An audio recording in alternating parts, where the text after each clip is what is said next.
Hello and welcome to Sound of Imagination.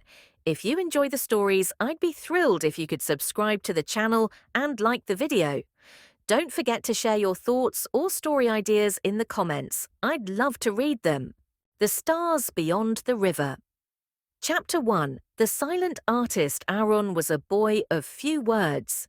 In the village of Shantipur, nestled in a lush valley surrounded by emerald hills, his silence was both his shield and his comfort. He was the son of a shepherd, and his life revolved around grazing goats and sketching in a tattered notebook he carried everywhere.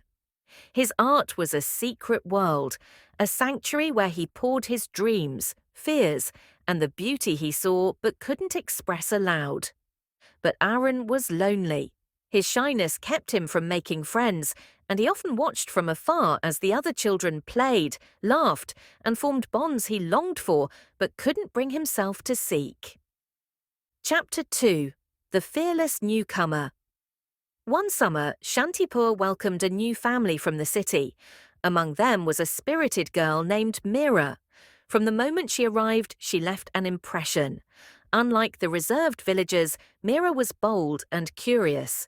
She climbed trees, explored the forest alone, and fearlessly befriended everyone she met. Aaron first noticed her during a festival in the village square. While everyone danced, Meera spotted a child crying over a kite stuck in a tall banyan tree. Without hesitation, she scrambled up the tree and retrieved it, earning applause from the crowd. Arun, standing at the edge of the festivities, was both amazed and intimidated by her audacity. Chapter 3. An Unlikely Encounter. Their paths crossed unexpectedly one afternoon. Aaron sat sketching by the riverbank, his goats grazing nearby. Lost in his drawings, he didn't notice Meera approach until she stood over him, hands on her hips. "Wow, that's beautiful," she exclaimed, startling him. Aaron scrambled to close his notebook, his face flushing. "It's nothing," he mumbled. Meera grinned. "Nothing? That looks like the river itself jumped onto your page." Her enthusiasm was disarming, and though Aaron hesitated, he eventually showed her his sketches. Meera's eyes lit up as she flipped through the pages, marveling at his detailed depictions of the village, the forest, and the starry night skies. "Why don't you show these to everyone?" she asked. Aaron shook his head. "They wouldn't care. I'm not like you. People notice what you do. They'd never notice me." Meera didn't press him.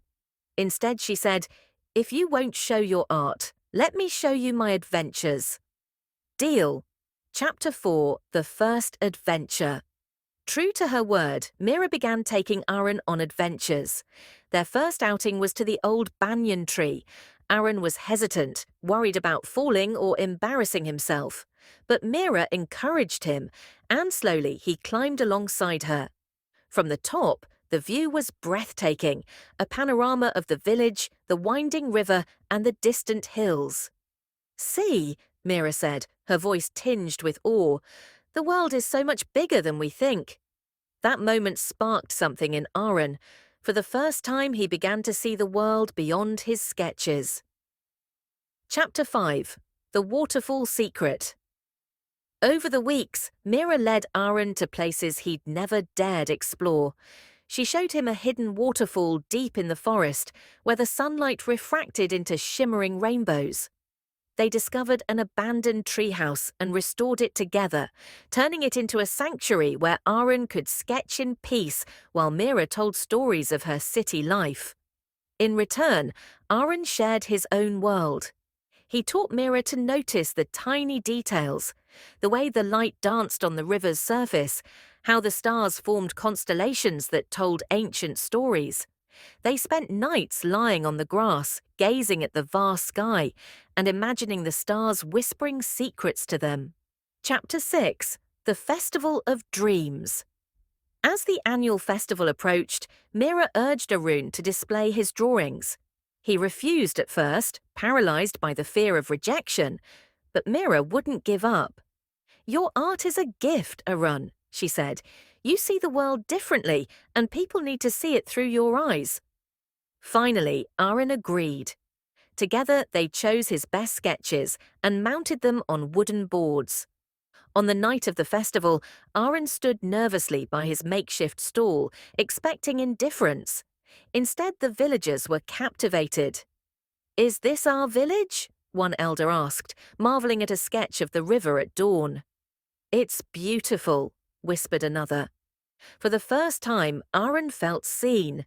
The villagers praised his talent, and children asked him to teach them how to draw. Mira stood by his side, beaming with pride. Chapter 7. Dreams Take Flight. The festival was a turning point for Aaron. With Mira's encouragement, he began sketching more boldly, sharing his art with the world. Word of his talent spread, and soon a traveling artist visiting the village offered to mentor him. Aaron hesitated, unsure about leaving the life he knew. But Mira reminded him of the lessons they had learned together. "Sometimes," she said, "you have to take risks to reach the stars." Though it was hard to say goodbye, Aaron left for the city with the traveling artist. He promised to return, and Mira promised to write. Their friendship, forged through shared adventures and dreams, remained unbreakable. Chapter 8. The Stars Beyond the River. Years later, Aaron returned to Shantipur, now an accomplished artist.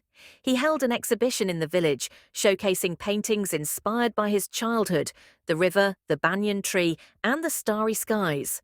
Mira, now a teacher in the village, was there to greet him.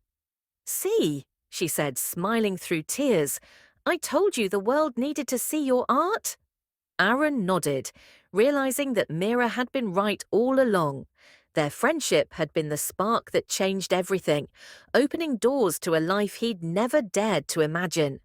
Under the same stars that had witnessed their adventures, Aaron and Mira celebrated not just his success, but the bond that had shaped their lives forever.